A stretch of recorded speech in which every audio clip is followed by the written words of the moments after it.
2월 22일 목요일 토론토 한인 장로교회 새벽기도에 오신 여러분들을 주님의 이름으로 환영하고 축복합니다. 우리 사순절 잘 보내고 계신가요? 오늘도 이 아침에 새벽기도 자리로 나오셨는데요. 우리 기도하면서 우리 새벽기도 예배의 자리로 나아가도록 하겠습니다.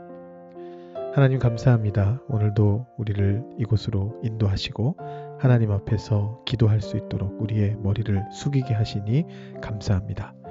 우리의 교만함으로 우리의 삶을 살아낼 수 없음을 주님 앞에 고백하며 겸손한 마음으로 이 자리에 나아왔습니다.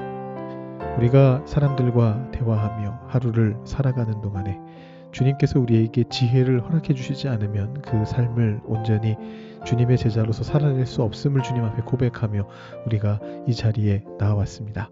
하나님께서 우리에게 지혜를 허락하여 주시고 은혜를 허락하여 주셔서 우리의 삶 속에서 우리가 부딪히는 모든 상황들, 모든 문제들, 모든 일들이 하나님의 뜻에 의하여 하나님의 지혜에 의하여 해결되는 것을 경험할 수 있도록 주님께서 우리의 삶을 인도하여 주시기를 소망합니다. 그것을 위하여 주님의 은혜와 주님의 성령을 간구하오니 이 자리에 임하여 주시고 오늘 하루의 삶을 주님 인도하심 받아 살아갈 수 있는 저희들 될 수 있도록 인도하여 주시옵소서.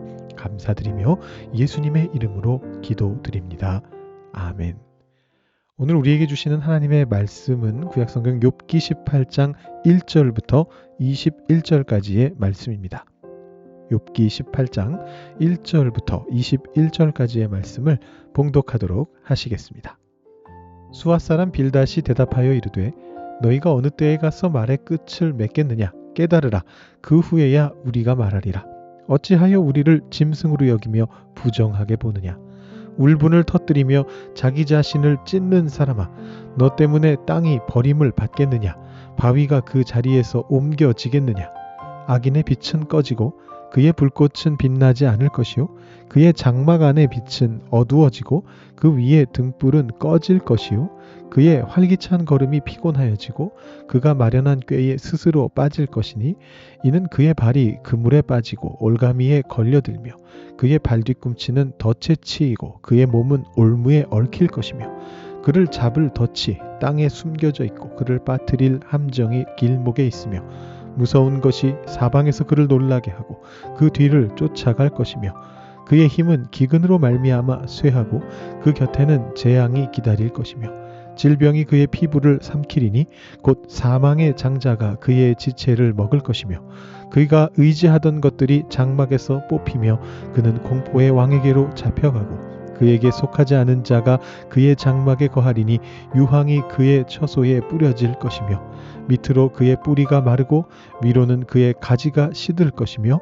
그를 기념함이 땅에서 사라지고 거리에서는 그의 이름이 전해지지 않을 것이며 그는 광명으로부터 흑암으로 쫓겨 들어가며 세상에서 쫓겨날 것이며 그는 그의 백성 가운데 후손도 없고 후예도 없을 것이며 그가 거하던 곳에는 남은 자가 한 사람도 없을 것이라. 그의 운명에 서쪽에서 오는 자와 동쪽에서 오는 자가 깜짝 놀라리라. 참으로 불의한 자의 집이 이러하고 하나님을 알지 못하는 자의 처소도 이러하니라. 아멘. 욥의 말이 끝나자 수아 사람 빌닷이 다시 나섭니다. 두 번째 친구의 두 번째 발언입니다. 지금 우리가 두 번째 사이클을 하고 있죠. 전부 다 2네요. 두 번째. 오늘 그러고 보니까 오늘이 2월 22일인가요? 네, 전부 다 2네요. 우리 그런 의미에서 두 번째 절부터 볼까요? 2절 보시면은요. 이런 표현이 나옵니다. 너희가 어느 때에 가서 말의 끝을 맺겠느냐. 깨달으라. 그 후에 우리가 말하리라. 이렇게 이야기하는데 여기 조금 문제가 있기는 합니다. 너희라면 여러 명인데요. 빌닷이 여러 명에게 말 좀 그만해라 이렇게 말하면서 깨달음을 얻은 뒤에야 우리가 말하리라 이렇게 이야기하는 장면이거든요. 근데 이게 조금 맥락이 이상하죠. 어색하죠. 이상한 정도까지는 아니고 어색하죠. 이게 두 가지 방향의 해석이 가능한데 하나는 빌닷이 다른 두 사람에게 우리가 좀 말을 좀 정리하고서 얘기하자 이렇게 독려하는 장면이라고 보는 겁니다. 그런 식으로 말해서 욥이 알아먹겠느냐. 우리가 좀 더 깨닫고 나서 우리가 좀 더 지적으로 잘 정리해서 말하도록 하자. 이렇게 자기 친구들에게 제안하는 것이라고 보는 해석이고요. 공동 번역이 그렇게 번역을 하고 있습니다. 당신들은 언제까지 입을 다물고 있을 참이요. 잘 생각해서 말 좀 해줍시다. 이렇게 해석을 하는 건데요. 반면에 단순히 이제 성경 전승 과정 속에서 약간의 오타가 있었다라고 보고 지금 우리가 보는 사본이 아닌 원본에서는 복수형이 아니라 단수형인 너에게 말하고 있다. 이렇게 해석하기도 합니다. 그러면 빌닷이 욥에게 말하고 있다는 거죠. 입 좀 다물어라. 욥이 지금까지 말을 했으니까 거기에 대해서 이제 입 좀 다물어라. 이렇게 말한 게 되는 건데 우리말 성경 중에 공인역 중에서는 세 번역이 그렇게 번역하고 있습니다. 너는 언제 입을 다물 테냐? 제발 좀 이제라도 눈치를 채고서 말을 그치면 우리가 말을 할 수 있겠다. 이렇게 번역을 했습니다. 뭐 개역 개정판은 보통 애매한 부분을 해석 없이 그냥 직역하는 스타일이기 때문에 우리가 지금 보는 번역이 나와 있습니다. 약간 애매한 표현이죠. 너희가 어느 때에 가서 말의 끝을 맺겠느냐.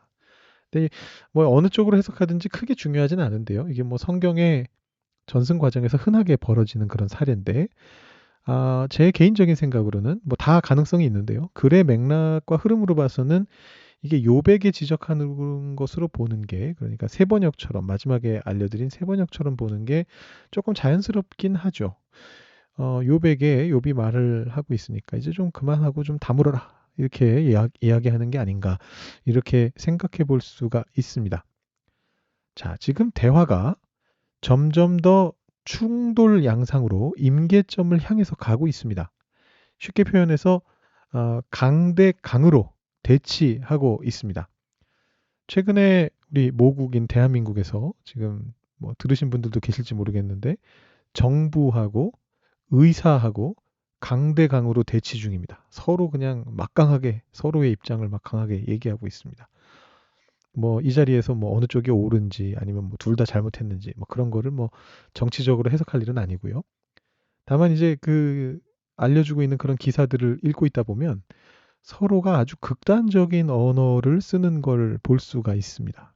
의사들은 아예 뭐 사직하겠다고 사직서를 내고 있고 뭐 몇천 명, 뭐 만 명 이렇게 사직서를 내고 있습니다. 정부에서는 선처는 없다. 이 사람들 전부 다 감옥에 보내버리겠다. 뭐 이러고 있습니다. 어떤 상황이든지 간에 강대강으로 대치하기 시작하면 표현이 강하고 직설적인 표현으로 바뀌게 되죠.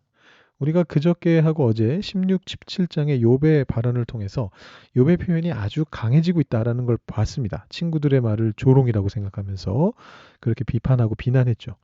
네, 오늘 말씀에서 빌닷은 욥의 그 강한 표현을 더 강한 표현으로 봤습니다. 3절 보시죠. 어찌하여 우리를 짐승으로 여기며 부정하게 보느냐? 이렇게까지 표현하진 않았던 것 같은데요. 그죠? 욥이 자기 친구들더러 짐승이라 그랬나요? 제가 보기엔 아마 이 장면인 것 같은데 12장에 조금 앞이긴 합니다만 7절, 8절, 9절 보시면 이제 모든 짐승에게 물어보라. 그것들이 너에게 가르치리라. 이런 말을 했는데 그러니까 짐승들에게 배워라. 짐승들도 다 알고 있다. 하나님의 뜻이 어떤 건지는 그 짐승들도 알고 있다. 이렇게 얘기했는데 아마도 빌닷이 이 말을 야, 우리를 그러면 짐승 취급하느냐? 이렇게 받았습니다. 그것도 그냥 짐승도 아니고 부정한 짐승으로 취급하느냐? 이렇게 말했죠. 뭐 욥이 짐승으로 얘기한 것 자체도 애매하지만 부정함에 대해서는 뭐 한마디도 얘기한 적 없거든요. 근데 그렇게 받았습니다. 그러니까 지금 서로 감정이 격해지고 있는 중이에요. 친구들의 의도는 조롱이 아니었지만 욥은 조롱으로 느끼고 그것을 욥이 강하게 비판하니까 이번에는 빌닷 쪽에서 욥이 자기들을 부정한 짐승 취급했다고 느낍니다. 무슨 얘기입니까? 싸우자는 거죠. 지금 이렇게 되면 싸워야 되는 거예요. 밀리는 쪽이 지는 겁니다. 그래서 밀리지 않기 위해서 더 강한 표현을 가져와야 됩니다. 그래서 빌닷이 오늘 말씀 전체에서 아주 센 표현들을 계속해서 던지고 있습니다. 예를 들면 빌닷이 욥의 발언을 먼저 평가하거든요. 4절인데 여기에 대해서도 아주 강한 이미지를 사용하고 있습니다. 울분을 터뜨리며 세죠. 자기 자신을 찢는 사람아. 지금 폭탄 같은 게 터진 느낌이죠. 그러면서 얘기하는 거죠. 야, 그런다고 땅이 부서지겠니? 그런다고 바위가 굴러가겠니? 이렇게 말을 합니다. 요즘 젊은 사람식으로 표현하면 세상을 억가하면 되겠느냐? 억가. 여러분 억가라고 들어보셨습니까? 억지로 깐다 이런 말을 이제 줄여놓은 말인데요. 세상과 하나님을 그런 식으로 억지로 가져다가 뭐 빌닷 입장에서는 억지인 거죠. 억지로 가져다가 비난하고 뭐 그런다고 문제가 해결되겠느냐 그런 표현인데 그 말을 굉장히 지금 세게 하고 있습니다. 너 자신을 찢는다고 땅이 버림을 받겠느냐 이런 아주 센 표현을 쓰고 있고요. 이어서 빌닷이 욥 자체를 이제 강하게 비난하기 시작하는데 사실 뭐 내용 자체는 앞의 내용하고 큰 차이가 없어요. 악인은 망하게 돼 있다 그 얘기고 욥이 계속 그런 식으로 뻗대면 너도 악인이 돼버려서 같은 운명에 처하게 될 거다 그런 내용입니다. 다만 사용되는 이미지와 어조가 이전까지보다 훨씬 강경해졌습니다. 5, 6절의 어떤 빛의 이미지는 소발의 말을 그대로 받아오는 것 같고요. 또 7절에서 뭐 쇠약해지는 것에 대해서 언급하는 거는 앞장인 욥의 말을 받아오는 것 같습니다. 거의 그대로죠. 계획, 꽤 이런 말도 그대로 쓰이고 있고 이런 식으로 워밍업을 딱 하더니만 8절부터 빌닷이 아주 강렬한 격렬한 어조로 악인의 미래를 그려갑니다. 이거는 제 생각에 제가 읽어드리는 것보다 어제 소개해드렸던 공동체 성경읽기를 통해서 들어보시는 게 더 좋을 것 같아요. 뭐 발이 그물에 빠진다, 올가미에 걸린다, 덫에 치인다, 뭐 이런 얘기들인데 이 빌닷의 말을 따라서 읽다 보면 아주 숨가쁘게 듣는 사람을 압박해 들어가는 것을 느끼게 되거든요. 이 빌닷 부분은 성우 배한성 씨가 녹음한 건 아니긴 하지만 제가 잠깐 그 부분만 한번 틀어드릴 테니까 8절부터 한번 들어보시죠. 이는 그의 발이 그물에 빠지고 올가미에 걸려들며 그의 발 뒤꿈치는 덫에 치이고 그의 몸은 올무에 얽힐 것이며 그를 잡을 덫이 땅에 숨겨져 있고 그를 빠뜨릴 함정이 길목에 있으며 무서운 것이 사방에서 그를 놀라게 하고 그 뒤를 쫓아갈 것이며 그의 힘은 기근으로 말미암아 쇠하고 그 곁에는 재앙이 기다릴 것이며 질병이 그의 피부를 삼키리니 곧 사망의 장자가 그의 지체를 먹을 것이며. 네, 대단하죠. 아주 감정이 고조되어 있습니다. 막 함정까지 가져오고 더 나아가서는 사방을 둘러싸는 무서운 것과 재앙과 기근과 질병 뭐 이런 이미지까지 다 가져오고요. 근데 이제 이 빌닷이 여기까지 가니까 서서히 해서는 안 될 말을 하기 시작하는 게 느껴지시죠? 자, 재앙이 사방에서 온다. 질병이 그 몸의 피부를 삼키게 된다. 이게 누구 얘기입니까? 이게 욥의 얘기잖아요. 이 눈앞에 있는 욥을 지금 얘기하고 있는 거예요. 그러면서 그 욥이 지금 살고 있는 거처에 대해서 얘기하다가 마침내 19절에서 빌닷이 하이라이트를 터뜨리게 됩니다. 뭐라고 얘기합니까? 그는 그의 백성 가운데 후손도 없고 후예도 없을 것이며 그가 거하던 곳에는 남은 자가 한 사람도 없을 것이라. 말해놓고 나서 아차 싶었을 것 같은데요. 자식이 죽은 사람 앞에서 이런 말을 해도 되는 겁니까? 이게 의도한 것이라면 정말 사악한 것이 됩니다. 욥이 지금 처해 있는 상황을 아주 잔인하게 후벼 파는 그런 말을 하고 있습니다. 뭐 이것에 대해서 욥이 대답을 하거든요. 뭐 후손에 대한 얘기도 하고 뭐 거주하는 집에 대한 얘기도 하고 이런 얘기를 이제 하는데 그건 이제 내일 말씀에서 우리가 보기로 하고요. 욥의 현 상황하고 조금 미묘하게 다르긴 합니다만 자 오늘은 이 빌닷의 이 표현들에 좀 주목해 보죠. 빌닷이 왜 이렇게까지 세게 말했을까요? 좀 사악하게 잔인하게 왜 이렇게 말을 했을까요? 여러분 갖고 계신 큐티인 묵상집에서도 세 번째 단락쯤에 아마 그런 말을 표현을 쓰는 걸로 제가 봤는데 어떤 사람이 내 말을 잘 안 들을 때 그 사람이 내 말을 듣게 만들기 위한 어떤 의도를 가지고 겁을 주거나 두려움을 느끼게 하거나 협박을 하게 되는 그런 경우가 있습니다.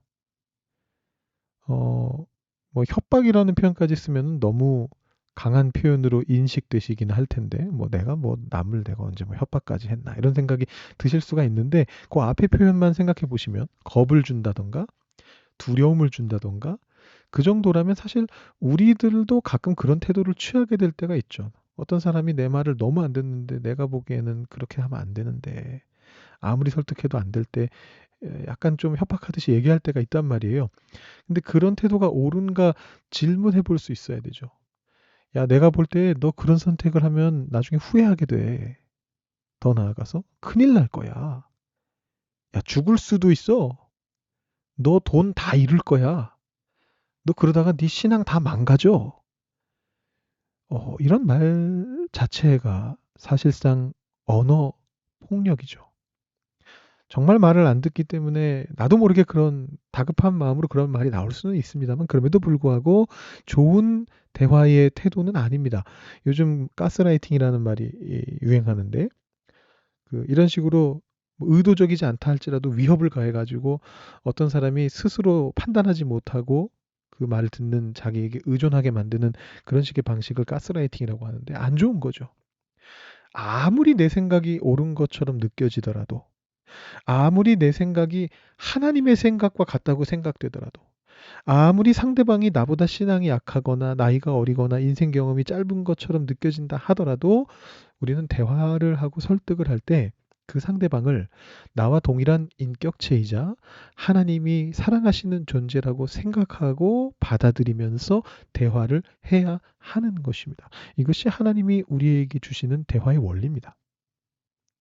오늘 이 말씀을 묵상하신 성도 여러분들 모두가 언어 생활에 있어서 하나님이 제시하시는 모범과 원리를 잘 따르시면서 다른 사람들을 격려하고 세워가시는 여러분들이 되실 수 있기를 주님의 이름으로 축원합니다. 이 시간 기도하실 때 오늘 말씀 그리고 묵상 생각하시면서 여러분의 언어 생활을 좀 점검해 보시고, 여러분 주변에 있는 사람들과 어떻게 대화할지 좀 생각해 보시고, 오늘 하루를 하나님 앞에 올려드리시고 오늘 새벽 예배 마치시기 바랍니다. 기도하시겠습니다.